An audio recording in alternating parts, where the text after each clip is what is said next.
Nicole, I can't wait to see you do that. Thanks. Yeah. Look at everyone shaking their head. Another damn worm. Oh my god.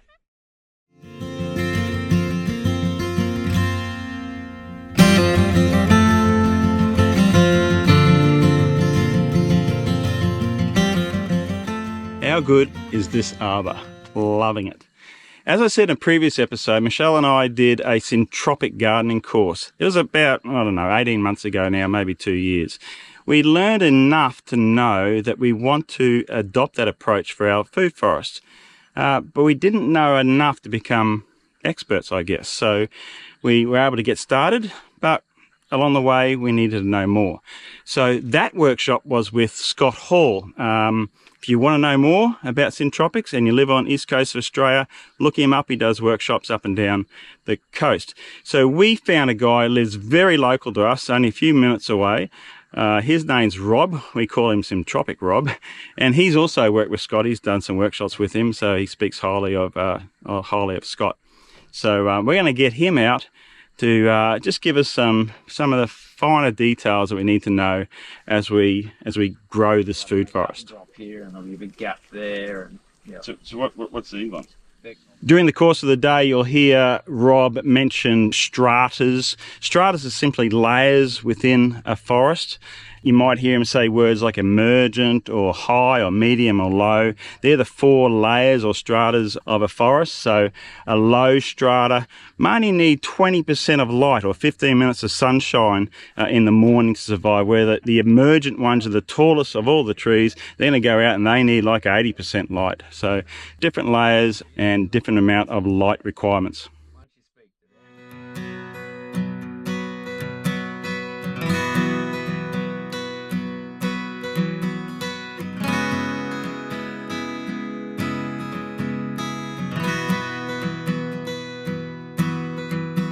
Once you get shade up here, that will stop. Yeah, okay. Once your bananas come up and stuff like that, grass doesn't want to grow in the shade, so you'll have bits that'll creep through. Wouldn't worry about your nut grass. That actually serves the system, but it'll all die out in the future. So that's one of our greatest pains. Yeah. Everyone's shaking their heads. I wouldn't worry about your nut grass. You going like kikuyu is 100 times more invasive than nutgrass. But you've done something right, because everything. Have you noticed that everything's nearly healthy? There's a few things that we lost. I think we lost maybe 3 trees. Yeah, 3 trees about all we've lost really. Over there, and you see it from here. It's established olive. I think it's just too much water. I mean, we've had almost 700 mils in 3.5 months. Yeah, that's a lot of water. Yeah, you know? It might be an apple. Yeah, but when you do pull them out, the roots are rotted, you know. Yeah. And the persimmon was the other one. 1 persimmon out of 3. Yeah, that's pretty good for the amount of trees you put in. You've lost 4 trees, like that. Yeah. So I always start with the fruit trees, do your spacings on your fruit trees, and then work out your bananas between your fruit trees. So the other day I did 8 meters for the fruit trees, so I put a banana at every 4. Oh, okay. Some people put the bananas in every 2 or 3 meters, but they'll end up encroaching on your context, which is your avocados here, and you create a massive job of cutting bananas all the time. We want biomass, but not to be a slave. These will usually keep up to 3 months if you got them out and you give them a little bit of a water and they're not sitting on each other rotten. So I'll just usually come along, chop him off there, give him a little bit so he's got some starches in there to live off. Yep. And then put them in. If they're tiny little ones like this, they're not too bad, but yeah, I just give him a little bit more, make the hole a little bit bigger and put him sideways. Okay, so the smaller they are like that, just give them a little bit of extra. If they're big, yeah, you like can. That, you can if they're fresh and they haven't sat around, like these are good for the next few weeks. But after a few weeks, I'd be giving it a bit. But if you chop that in a week's time, that's going to go. Okay. You know what I mean? Yeah. Okay. Good. So right in your centre line with your bananas, because they'll always creep. Oh, yeah, the worms there, eh? We got a magnesium soil out here. We do have. Look at the worms, eh? How can you tell that, Rob? Looking at it. Yeah, I just know it. Then when this dries, it goes rock hard. But when it's wet, it's beautiful. and it's got a little clay content in it as well. Yeah, a little fail. Yeah. So probably a bit deeper. Deeper? Yep. This is what I do here. Oh, there's a peanut too, Nicole. Oh, thank goodness, just didn't get one. No, you're kidding. Chooks ate the peanut. They pulled out 2 peanuts. Oh. The reason I'm going deeper is I allow for that compost. Yeah, yeah. And then if you get 3 weeks of stinking hot weather before summer's over, you're not going to dry that banana out. Yeah. Not that it's really going to dry out. See, that's going a bit clay now, so I'll leave it there. You want this in the hole? Yep, throw that in the hole. Another shovel? Where's your north? That way. That way. Okay. Usually when we do a lot of dowsing on way to plant stuff. Usually you have the bums to the north and the things to the south. So that's north there, isn't it? Yes. So upside down. The old Brazilian thing is upside down, and then it'll throw a hook. So when you get these sweeping winds through here, they don't blow over. Yeah. But I just found when in magnesium soils and stuff like that, if you bury the top can rot. So I just put them on their sides like that. So you'll get a little hook like that. Yep. And that's north, and you got that facing south. And sorry, that's all right. Just want some of this to hold the moisture too. Yeah. Because that other stuff. Yeah, water runs straight through it. Go a bit more. Oh, can you put That's more? all right. Yeah, another shovel of compost on that.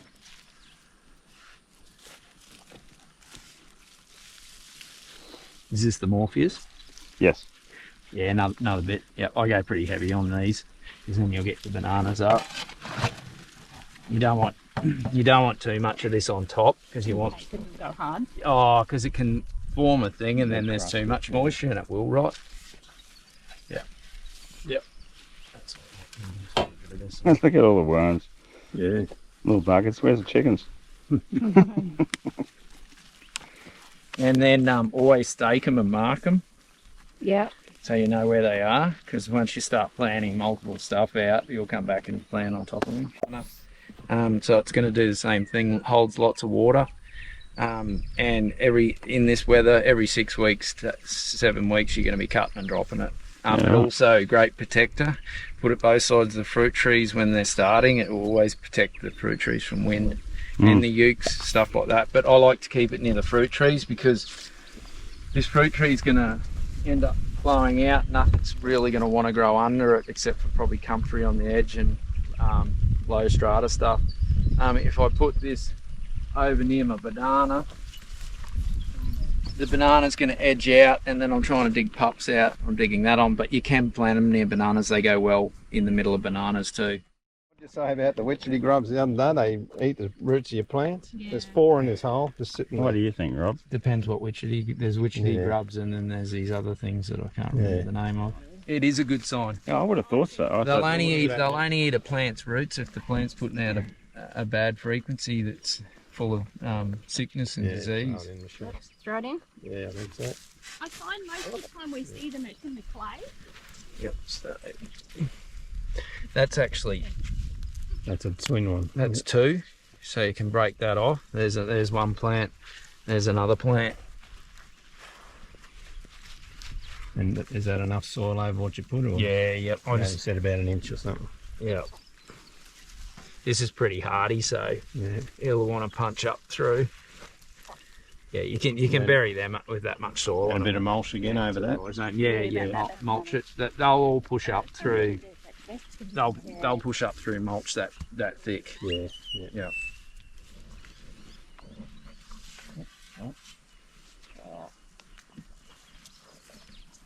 A bit of the Yeah, you think it soil on top.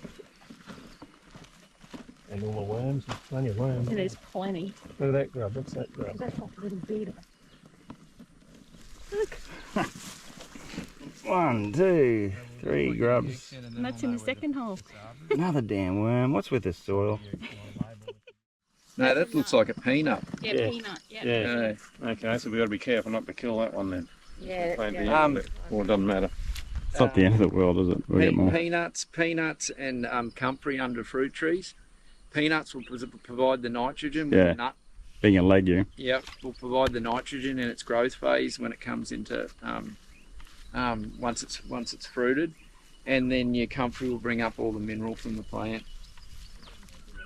From what I've gathered by building systems, I like to keep my uke.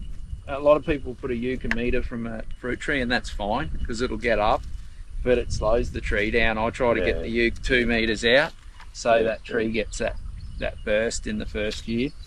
But if you're out of sequence, because what I usually do is uke silky every 2 meters. That's what I work on. You just turned 5 worms into about 10. Yeah. Yep. Chop and drop. Now, was this anyway? Was it? Doesn't matter. Or? Yeah, it doesn't matter. Just put the stem facing south if you know where the stem is. That the stem? That's the stem. So I'd just probably go like that. Yeah. Probably that's. Oh, probably yeah. Okay, more that way. So it'll show face that at the there. bottom. Yeah.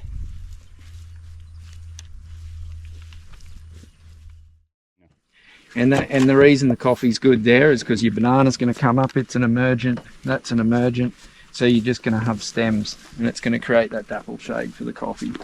Yeah, right. Just make sure none of your plants are sticking. I always, whenever I plant something, it's a little bowl. So when it rains or you water, straight to that root system, and don't tease the roots. Oh, don't. No. Everyone's different. Yeah. No. Right in my centre, hopefully. Well, you've got a root system with all the fungal everything in it, and then you're going to pull it and break it all apart.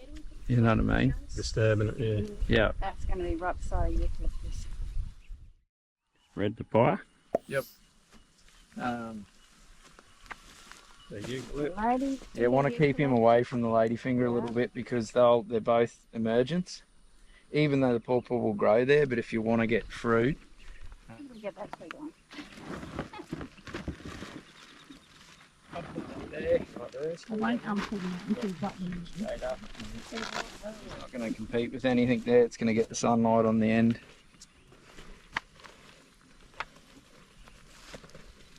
So go up and shade the blueberry bit. What's that? This will shade the Yeah, blueberry. it'll shoot straight up and you'll find all that rust will go and you'll get a nice green leaf. Okay. I can't get over the worm activity we've got. I mean, seriously, when we, there was little worm. There were worms, but nowhere near what I'm seeing now.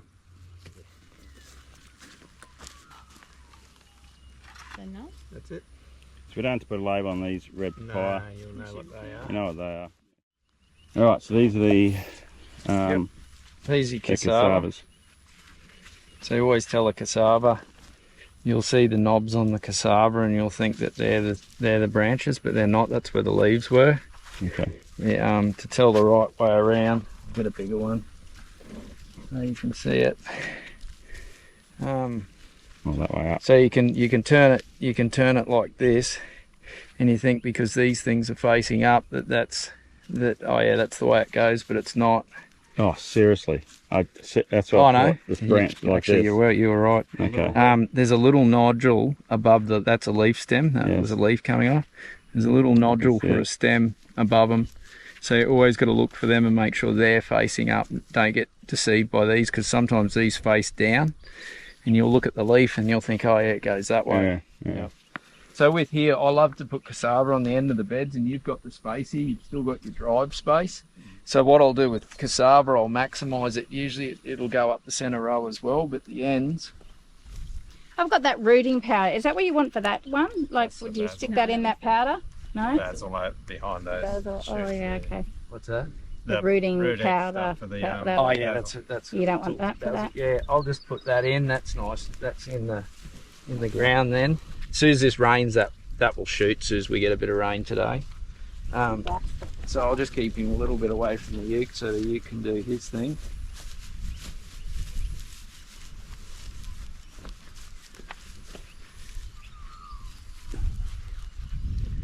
You've got a cassava off there, or if you wanted to, you could put a cassava and a toolsy basil here.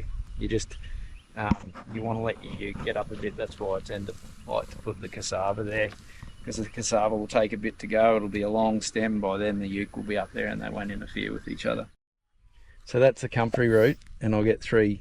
So as long as they got a few hairs on them, they're going to root. So that's 1. There's 3 comfrey plants. So then I'll just come along here.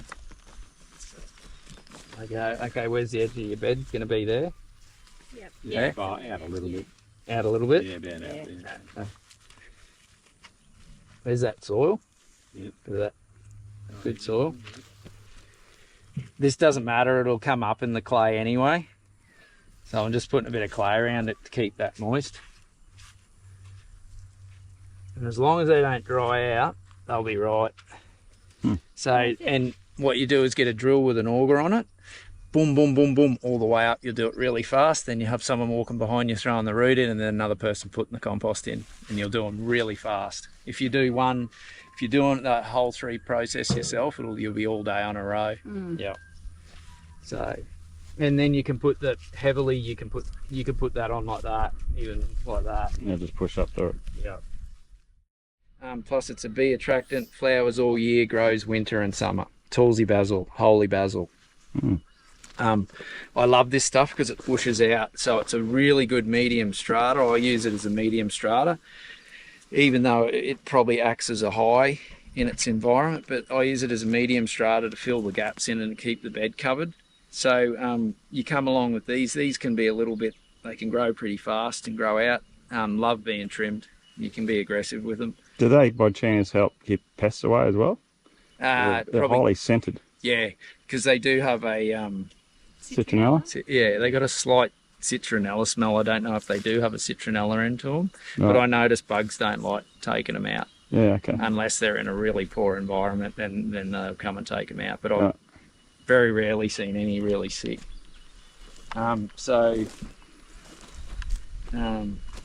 Once again, you can put these near the bases of your... Yeah, wait, it's just a basil. You can really put them anywhere. couldn't Yeah, you? but it's not a basil like you're thinking. This thing grows woody stems and will turn into a bush like this. Ah, like the rosellas over there. Yeah, Oh, but wow. not as much leaf matter. They let a lot more light through. Right. But they're good for cut and drops for your woody matter. So I stick them in gaps. If you've got any gaps where you think, oh yeah, I need a medium strata, and put some pigeon pea seeds in your gaps. So is it is it like a sweet basil? Can you cook it with it and eat it? It's a medicinal tea. So it's used for medicinal reasons, and you make a tea out of it. Would you cook it with it? I guess we'll soon find. Would you cook with it? I mean, Well, it's got a menthol taste to it. oh, okay, no.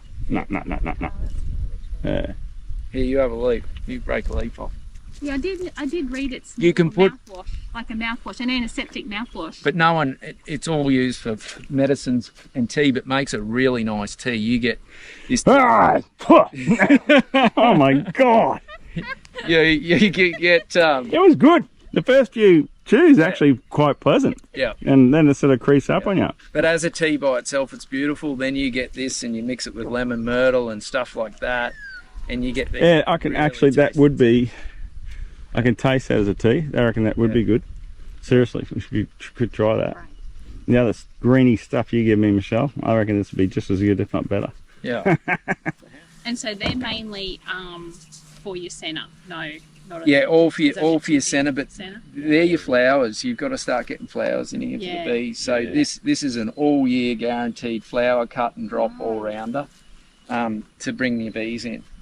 And then I can suggest a few other plants too. There's another one that I use called Mexican passion fruit.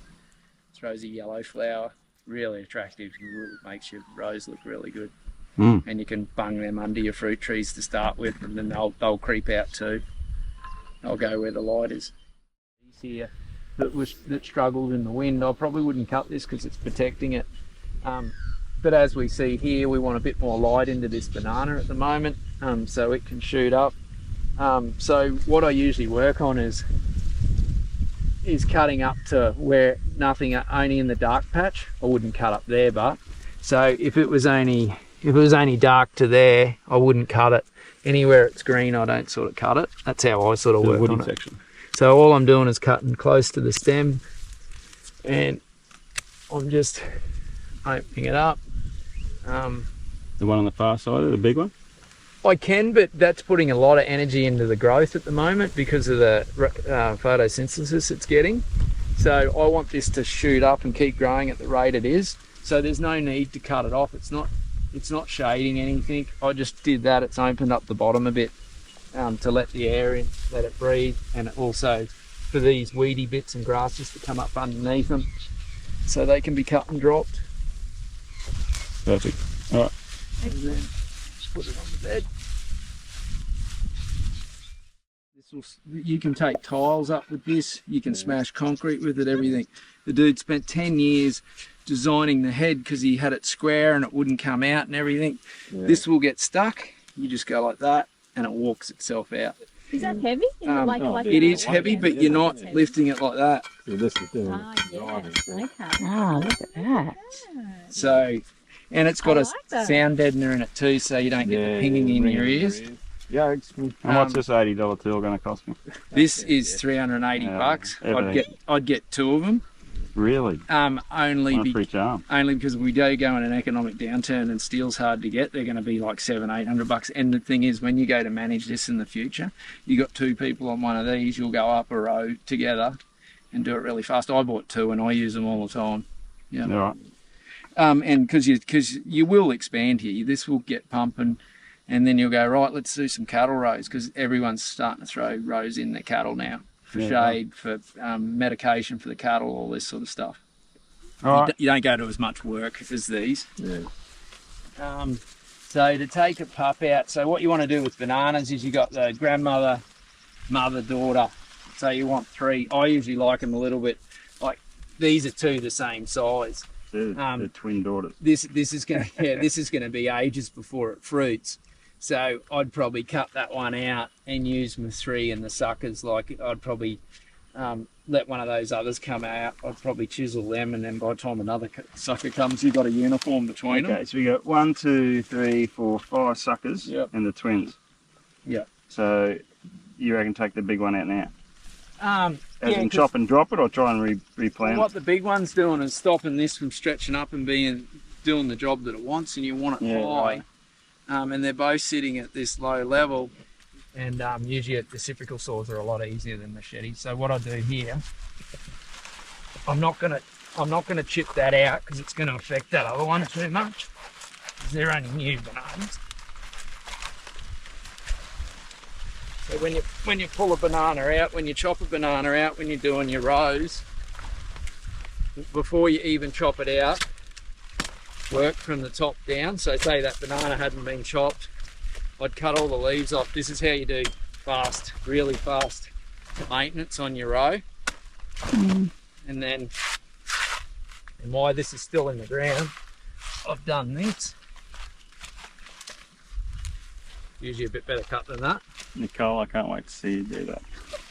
Thanks, James. And then this goes straight on.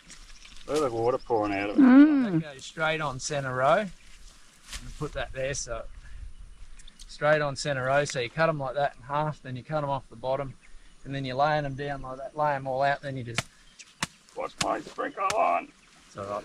I'm pretty good with that stuff. Anyway, to cut hundreds in. Smell it. It smells nice and sweet too. And that's what you do. Yeah, righto. And that'll feed back into that bed for anything up to 3 or 4 months. It'll put moisture back into that bed. Same thing with your banana leaves. You always put your banana leaves on last.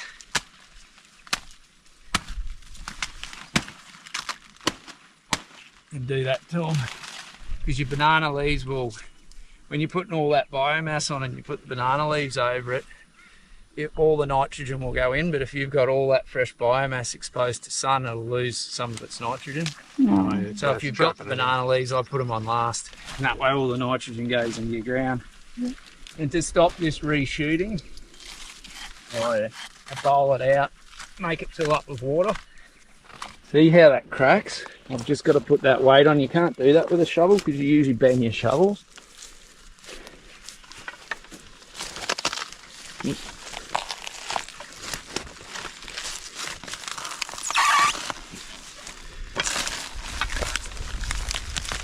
See the root ball I got on that? Yeah. Now if that was a fresh one, like something like this, I might just go a little bit, not as bit of angle, but if I didn't, it doesn't matter if you chip a bit out on the bottom, it's not going to affect the banana. Yep. And that's a good little pup. Yeah.